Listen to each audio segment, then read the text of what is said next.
علماء کو کہتے تھے. اس کو کہتے تھے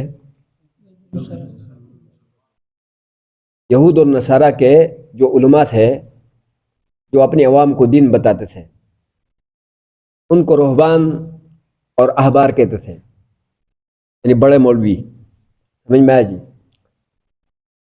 تو یہ احبار اور رہبان جو ہیں، یہ جو یہود نصارہ کے مولوی ہے، لَيَأْكُلُونَ أَمْوَالَ النَّاسِ بِالْبَاطِلِ، کہ وہ لوگوں کے مال کو کھاتے تھے غلط طریقے کے ساتھ. اس کے ساتھ کھاتے تھے یعنی دین بیچتے تھے ان کو. ایسے طریقے ان کو بتاتے تھے. مثال کے طور پر کسی سے کوئی مسٹیک ہو جائے، کسی سے کوئی غلطی ہو جائے، تو جب وہ اس سے نجات پانے کے لیے اب مجھ سے غلطی ہو گئی ہے، اب اس کا کیا حل ہے، تو وہ اس سے مال مانگتے تھے، پیسے لیتے تھے، اور پھر کہتے تھے کہ اس میں ہم تمہارے کو راستہ بتائیں گے بچ جانے کا. سمجھ میں آیا جی؟ وہ ایسے طریقے بتاتے تھے اپنے پیٹ پالنے کے لیے. سمجھ میں آیا جی؟ اب یہ صورتحال یہاں پر بھی موجود ہے، یہ کہانی ابھی بھی موجود ہے. کچھ لوگ تویز بانٹ کے پیسے کماتے ہیں، ان کا مستقل وہی مشغلہ بنایا ہوا ہے. اور کچھ لوگوں نے یہ طریقے نکالے ہیں جو ابھی تھوڑی دیر کے بعد ہوگا. سمجھ میں آیا؟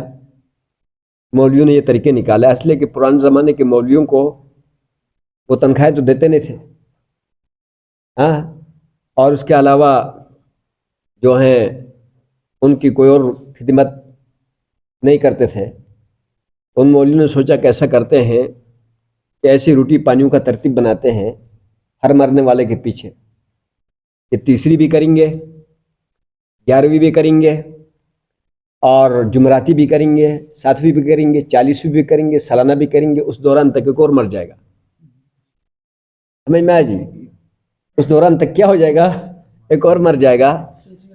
تو وہ بھی سلسلہ، یعنی اس کا جو گھر کا نظام ہے نا وہ چلتا رہے گا. سمجھ میں آیا جی؟ یہ وہی طریقہ ہے یہود اور نصارہ والا طریقہ، ان کے مولویوں والا طریقہ، جو کہ ان مولویوں نے ان سے سیکھا ہے. سمجھ میں آیا؟ تو اللہ تعالیٰ فرما رہے ایمان والو، بہت سارے احبار اور رہبان لَيَأْكُلُونَ أَمْوَالَ النَّاسِ بِالْبَاطِلِ، کہ لوگوں کے اموال کو باطل طریقے کے ساتھ کیا کرتے ہیں؟ کھاتے ہیں. اور نام کیسا دیا ہوا ہے، نام کتنا میٹھا نام دیا ہے. اور اس کے انکار کر دو، کل کے انکار کر رہا ہے، اور اس کا انکار، وہ دعا کا انکار کر رہی ہے، دعا کے منکر ہے. سمجھ میں آیا؟ یہ کس کا منکر ہے؟ دعا کا منکر ہے. تیسرے کا کل، جمعراتی کا کل، 7ویں کا کل، 11ویں کا کل، اور اس کے بعد جو ہے نا 40واں کو کل، یا تیسرے کا درود، اور جمعراتی کا درود، اور کیا نام ہے 7ویں کا درود، 11ویں کا درود، 40واں کو درود. ایسے میٹھے نام دیے ہوئے. درود کے ساتھ اس کا کیا تعلق ہے؟ اس روٹی پانی کے ساتھ. اب مولوی کے سامنے انڈا بھی رکھا ہوا ہے، دودھ کا پیالہ بھی رکھا ہوا ہے، اور 2-4 مٹھائیاں بھی رکھی ہوئی ہے، اور زردہ بھی رکھا ہوا ہے، مرغی کا ٹانگ بھی رکھا ہوا ہے سامنے، ہاں، ہر ایک چیز میں سے ایک ایک رکھا ہوا ہے. خفیہ جو خدمت ہے وہ جائے نماز ملتا ہے، سوٹ ملتا ہے. سمجھ؟ تو وہ یہ باتیں سنو، قرآن کسی کو معاف نہیں کرتا. سمجھ میں آیا جی؟ قرآن کسی کو بھی نہیں معاف کرتا ہے، لیکن ادھر کسی کا منہ لگے تو نا، یہ سمجھ میں آیا تو ٹھیک ہے. تو قرآن کہہ رہا ہے کہ یا ایھا الذین آمنوا ان کثیرا من الاحبار والرہبان، یہ جو پیر میر ہے، سمجھ میں آیا جی، اور یہ جو کیا نام ہے یہ بدی مولوی جو ہیں، سمجھ میں آئی، ان کا یہ ترجمہ کرو، لِيَأْكُلُونَ أَمْوَالَ النَّاسِ، لوگوں کے اموال کھاتے ہیں، بالباطل، کس طریقے سے؟ ناحق، غلط طریقے کے ساتھ، صحیح طریقے کے ساتھ نہیں کھاتے. سمجھ میں آئی جی؟ وَيَصُدُّونَ عَنْ سَبِيلِ اللَّهِ، اور یہ ایسے غلط طریقے بتا کر وہ اللہ کے راستے سے ان کو روکتے ہیں، غلط طریقے بتا کر. آپ لوگ اسلام کو اپنی جگہ رکھ دو، قرآن کو اپنی جگہ رکھو، حدیث کو. آپ اپنی عقل سے سوچو، اپنی عقل سے. آج میرا والد فوت ہو گیا ہے، میں اس کے لیے تیسرے کا پورے گاؤں کو بلاتا ہوں، نمازیوں کو بھی بلاتا ہوں، بے نمازیوں کو بھی بلاتا ہوں، اور ہٹے کٹے کھاتے پیتے لوگوں کو بلاتا ہوں، اور ایک دعا کراتا ہوں۔ جب دعا کراتا ہوں تو آپ لوگوں نے وہاں غور سے دیکھنا ہے۔ جب میں دعا کے لیے بیٹھوں گا نا، آپ نے غور سے دیکھنا ہے کہ جو دعا کے لیے ہاتھ اٹھائے نا، ان کی نظریں دیکھنا ہے کہ کہاں گھوم رہی ہے، اور وہ کتنے تنگ ہوئے جو ہے نا ہاتھ اٹھائے ہوئے ہوں گے، کہ گویا کہ ان کے اوپر ابھی موت سوار ہے، اور مولوی کے منہ کو کیسے دیکھ رہے ہوں گے کہ یہ کب ختم کرے گا۔ آپ لوگوں نے دیکھنا ہے، یہ میں تمہیں بتاتا ہوں ابھی ہونے والا ہے، سمجھ میں آیا جی؟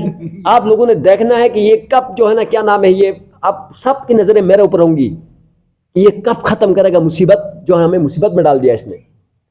کسی نے سگریٹ رکھا ہوگا، اس پر نظر ہوگا، کسی کا پلیٹ کے اوپر نظر ہوگا، کسی مولوی کے اوپر نظر، کسی کا پنکھا دیکھ رہا ہوگا، کسی کا وہ دیکھ رہا ہوگا، کسی کا خدا کی ذات کی طرف توجہ نہیں ہوگا۔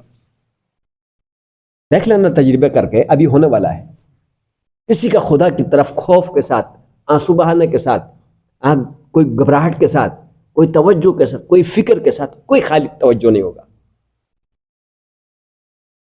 سمجھ میں آیا؟ اور پھر اب پوائنٹڈ بات، اب میں نے کیا کیا، تیسرے کا کل بھی کرایا، اور پھر سارے ڈرامے کرایا، پھر اس کے بعد پوری سال میں نے نماز نہیں پڑھنا ہے، نہ میری بیوی نے پڑھنا ہے، نہ میں نے پڑھنا ہے، نہ میرے بچوں نے پڑھنا ہے، اور نہ میں نے رات کو تہجد میں اٹھ کر اپنے ماں کے لیے دعا کرنا ہے، نہ اپنے باپ کے لیے دعا کرنا ہے، نہ میں نے قرآن پڑھ کے خود دعا کرنا ہے۔ میں نے کرائے کا مولوی سے کرا کر بخشش کا سرٹیفکیٹ لے کے بیٹھ گیا۔ صحیح کہہ رہا ہوں غلط کہہ رہا ہوں؟ غصہ تو نہیں آ رہا؟ سمجھ میں آیا؟ بخشش کا ٹکٹ لے کے کیا ہو گیا، اور میں نے ادھر بخشا کر ان کو مطمئن کر کے ان کو مسجد کے راستے سے روکا ہے، میں نے ان کو تلاوت کے راستے سے روکا ہے، ان کو میں نے عمل کے راستے سے روکا ہے۔ تو خدا نے کہا کہ رہبان اور احبار یہ لوگوں کو مال کھاتے ہیں، باطل طریقے کے ساتھ ناحق مال کھاتے ہیں، وَيَصُدُّونَ عَنْ سَبِيلِ اللَّهِ، اور ان کو اللہ کے راستے سے کیا کرتے ہیں، روک دیتے ہیں۔ اگلی بات، وَالَّذِينَ يَكْنِزُونَ الذَّهَبَ وَالْفِضَّةَ، یہاں تک عوام کی بات ہے، سمجھ میں آیا جی؟ وہ سونا اور چاندی کا ذخیرہ کرتے ہیں، سمجھ میں آیا جی؟ جمع کرتے ہیں، وَلَا يُنْفِقُونَهَا فِي سَبِيلِ اللَّهِ، اس کو اللہ کے راستے میں خرچ نہیں کرتے ہیں۔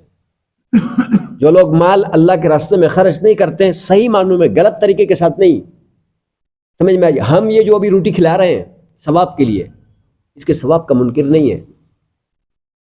ہم کہتے ہیں اس کو لے جا کس کو کھلاؤ، مستحق کو۔ کس کو کھلاؤ بھائی؟ مستحق کو کھلاؤ، کھلانے کا اجر ہے، سمجھ میں آئی جی؟ مستحق کو دے دو۔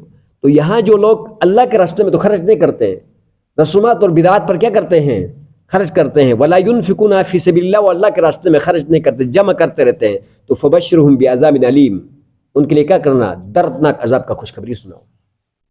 اس کا دردناک عذاب کا خوشخبری سناؤ۔ یوم یحمى علیہ فی نار جہنم، یعنی اس دن قیامت کے دن، یعنی اس مال کے ساتھ داغا جائے گا جہنم کے آگ میں، یعنی جہنم کے آگ میں جو مال اس نے جمع کیا اس کے ساتھ اس کو داغا جائے گا، سمجھ میں آج گرم کیا جائے گا، یعنی اس مال کو جہنم کے آگ میں گرم کیا جائے گا۔ تو فتقوا بہا جباہم، اور اس مال کے ساتھ ان کے جو ہے کیا نام پیشانیوں کو، وجنوبہم ان کے کروٹوں کو، وظہورہم ان کی پیٹھوں کو، یعنی داغا جائے گا، اور کہا جائے گا کہ ھذا ما کنزتم لانفسکم، یہ وہ مال ہے جو تم نے اپنے نفسوں کے لیے کیا تھا، جمع کیا تھا، سمجھ میں آ جی؟ تو فذوقوا ما کنتم تکنزون، اب چکھ لو، یعنی اس کو، یعنی جس کو تم جمع کرتے تھے، اب چکھ لو اس مال کے ذائقے کو جس کو تم کیا کرتے تھے، جمع کرتے تھے۔ آیتوں کی ترجمہ پھر سنو، اے ایمان والو، ان کثیرم بہت سارے، من الاحبار، احبار میں سے، رہبان میں سے، یعنی ان کے مولیوں میں سے، لیاکلون اموال الناس، یعنی لوگوں کے مال کو کھاتے ہیں، بالباطل، غلط طریقے کے ساتھ، ناحق کھاتے ہیں، وَيَصُدُّونَ عَنْ سَبِيلِ اللَّهِ، وہ اللہ کے راستے سے ان کو روک دیتے ہیں، الٹی سیدھی راستے پڑھاتے ہیں، سمجھے؟ وَالَّذِينَ يَكْنِزُونَ الذَّهَبَ، اور وہ لوگ جو سونا چاندی کو جمع کرتے ہیں، وَلَا يُنْفِقُونَ فِي سَبِيلِ اللَّهِ، اس کو اللہ کے راستے میں خرچ نہیں کرتے، تو فَبَشِّرْهُمْ بِعَذَابٍ أَلِيمٍ، ان کو دردناک عذاب سناؤ۔